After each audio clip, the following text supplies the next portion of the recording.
Video देखने से पहले मेरे चैनल को सब्सक्राइब करें और बेल आइकन दबाएं। Welcome to my YouTube channel learn anytime. आज की वीडियो में हम ऑर्गेनिक केमिस्ट्री का चैप्टर नंबर 7 है। ऑर्गेनिक केमिस्ट्री का ये फर्स्ट चैप्टर होगा। ये स्टार्ट करेंगे fundamental principles of organic chemistry. इस चैप्टर में हमने ऑर्गेनिक केमिस्ट्री का जो बेसिक नॉलेज है वो करेंगे हम। इंट्रोडक्शन की तरफ आते हैं। ऑर्गेनिक कंपाउंड्स क्या है। आज से 200 इयर्स पहले ही साइंटिस्ट ने ऑर्गेनिक और इनऑर्गेनिक कंपाउंड का जो डिफरेंस है उसको रिकॉग्नाइज कर लिया कि ऑर्गेनिक और इनऑर्गेनिक टू टाइप के जो कंपाउंड्स हैं वो मौजूद हैं।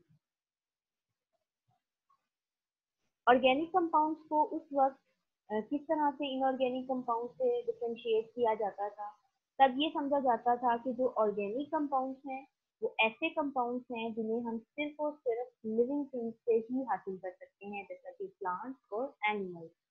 और जो इनऑर्गेनिक कंपाउंड्स हैं उन्हें नॉन लिविंग जो सोर्सेज हैं, जिस तरह से हम अर्थ में से मिनरल्स निकालते हैं, उसमें उनके साथ ही इनऑर्गेनिक जो कंपाउंड्स हैं वो निकलते हैं। ये जो डिफरेंशिएशन है ये किस वजह से पैदा हुई, क्योंकि उस वक्त के जो साइंटिस्ट थे वो ऑर्गेनिक कंपाउंड्स को लैब में सिंथेसाइज नहीं करते। तब तक कोई भी कंपाउंड लैब में सिंथेसाइज नहीं हुआ।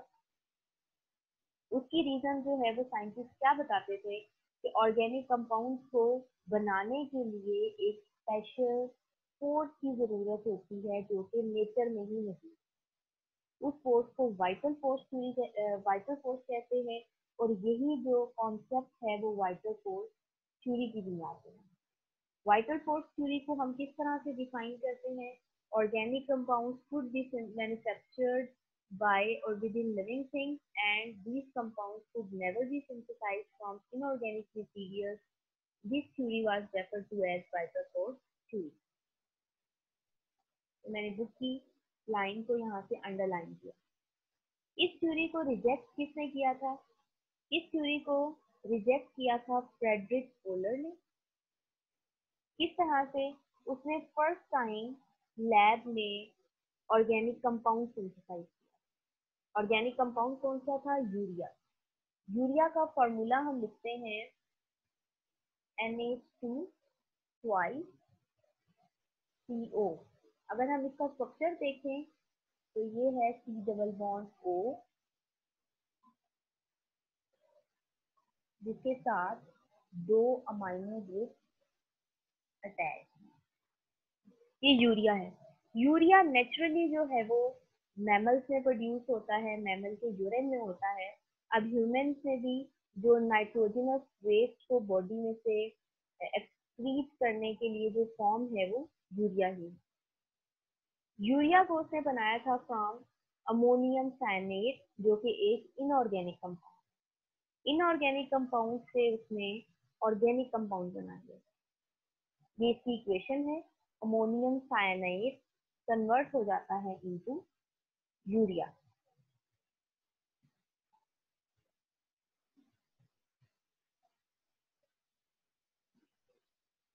ये अमोनियम साइनाइड का फॉर्मूला है। इस तरह से जैसे ही उसने अमोनियम साइनाइड से यूरिया प्रिपेयर किया, तो ये जो वाइटल फोर्स थ्योरी है जो ये कहती थी कि ऑर्गेनिक कंपाउंड को लैब में सिंथेसाइज नहीं किया जा सकता, ये सिर्फ और सिर्फ लिविंग थिंग्स से या उनके अंदर ही बनते हैं, तो ये थ्योरी जो है वो रिजेक्ट हुई।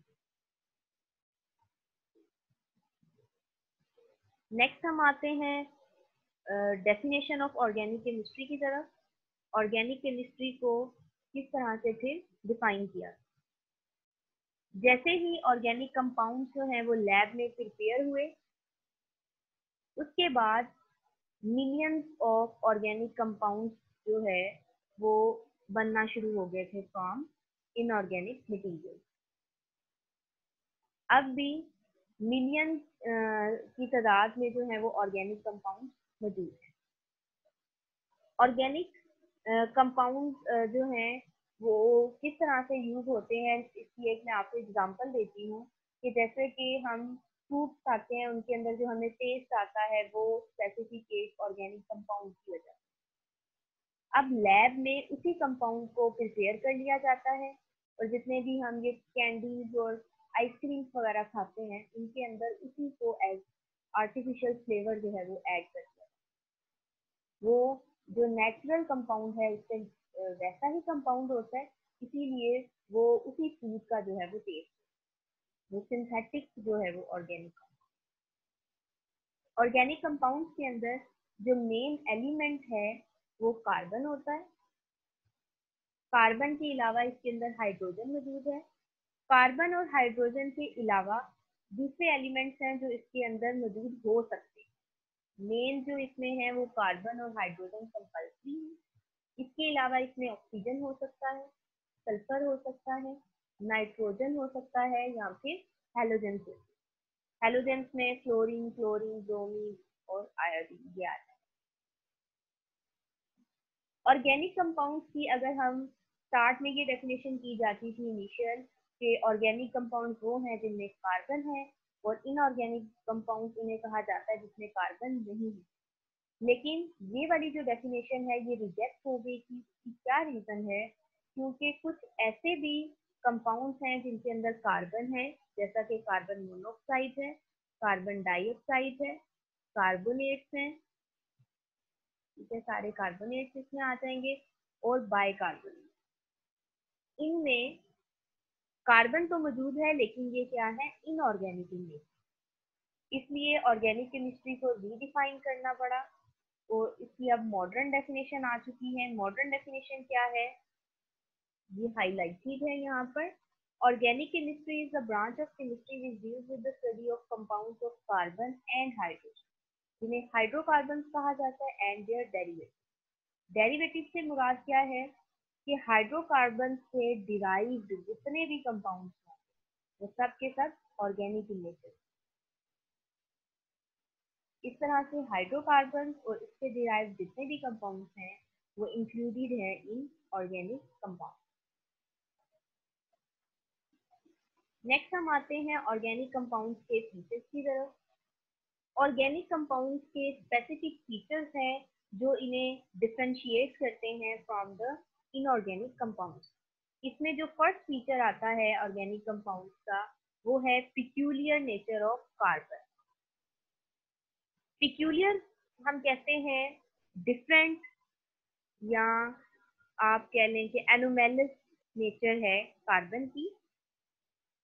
क्या डिफरेंट इसकी नेचर है? कैटिनेशन।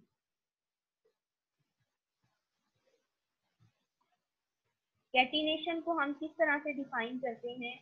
कार्बन की जो सेल्फ लिंकिंग प्रॉपर्टी है, कार्बन कार्बन के साथ ही बॉन्ड बना लेती है, लाइक दिस।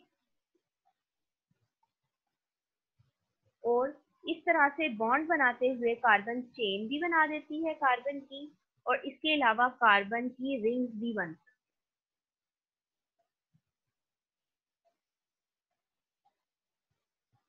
इस तरह। अब कार्बन की ये जो प्रॉपर्टी है सेल्फ लिंकिंग प्रॉपर्टी, इसे हम कैटिनेशन कहते हैं। इसके अलावा कार्बन डबल और ट्रिपल बॉन्ड्स भी बना सकते हैं। इस नेचर की वजह से कार्बन जो है वो डिफरेंट टाइप के ऑर्गेनिक कंपाउंड्स बनाती है जिनका नंबर बहुत ज़्यादा है, उनका साइज बहुत वेरी करता है, और उनकी शेप और स्ट्रक्चर जो है वो भी डिफरेंट है। नेक्स्ट हम आते हैं non ionic character of organic compound. Next तो इसका फीचर है organic compound non ionic in nature होते हैं, यानी इनके अंदर आयनिक बॉन्ड नहीं है, बल्कि कौन सा बॉन्ड है, कोवेलेंट बॉन्ड है, इसलिए ये कोवेलेंट कंपाउंड है, ये आयनिक रिएक्शंस नहीं होते। नेक्स्ट फीचर है similarity in behaviour. Similarity in behaviour इसमें किस वजह से है? होमोलोगस सीरीज की वजह से।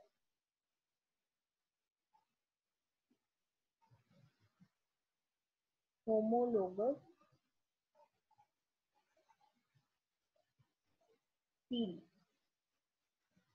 अब होमोलोगस सीरीज क्या है?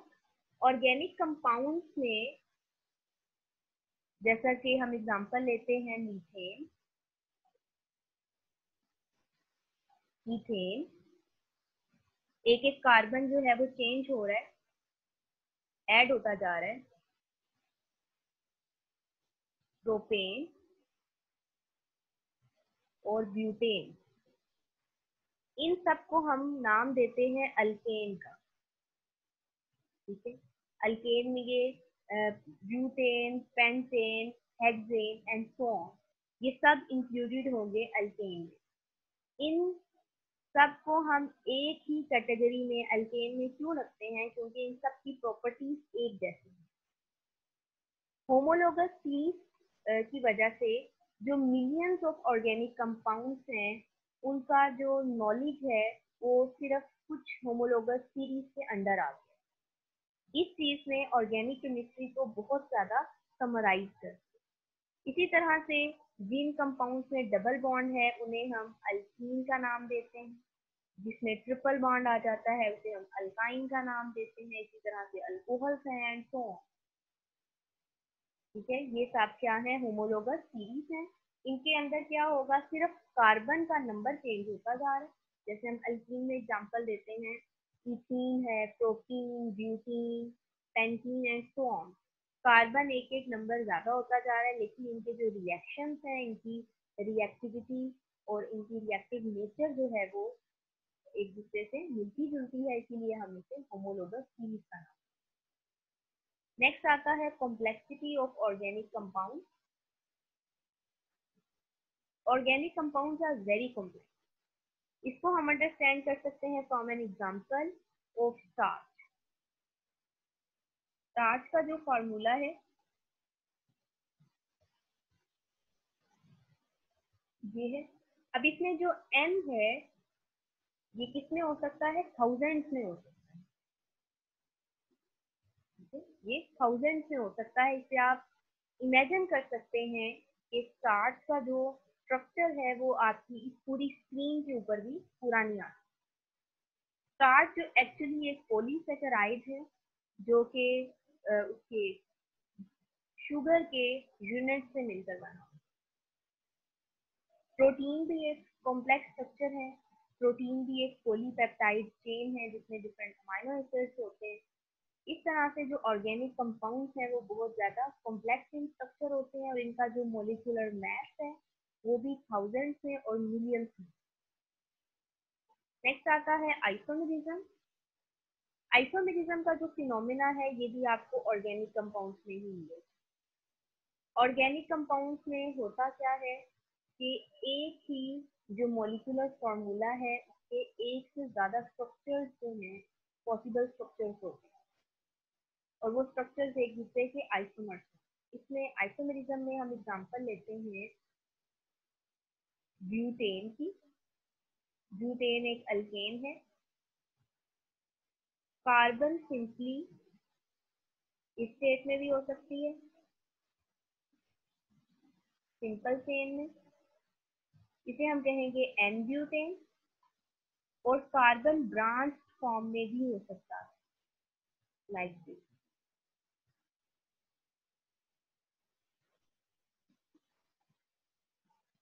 इसको हम कहेंगे आइसो ब्यूटेन। ये दोनों एक दूसरे के आइसोमर।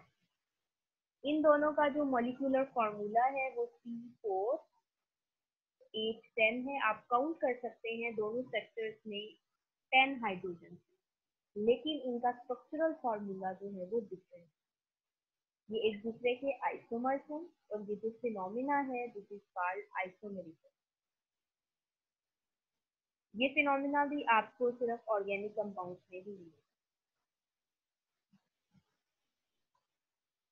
नेक्स्ट हम इसके फीचर्स देखते हैं। Rate of organic reaction.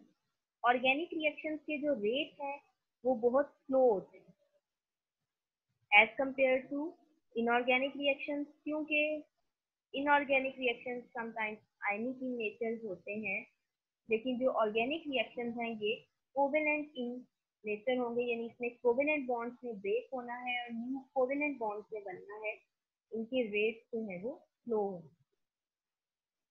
Next आता है इसकी सॉल्युबिलिटी। ऑर्गेनिक कंपाउंड वाटर में इनसॉल्युबल है, जबकि ये नॉन पोलर ऑर्गेनिक सॉल्वेंट्स में सॉल्युबल है, जिसमें एग्जांपल आती है किसकी, बेंजीन की। ये नॉन पोलर है और ऑर्गेनिक है। उसके अलावा पेट्रोलियम।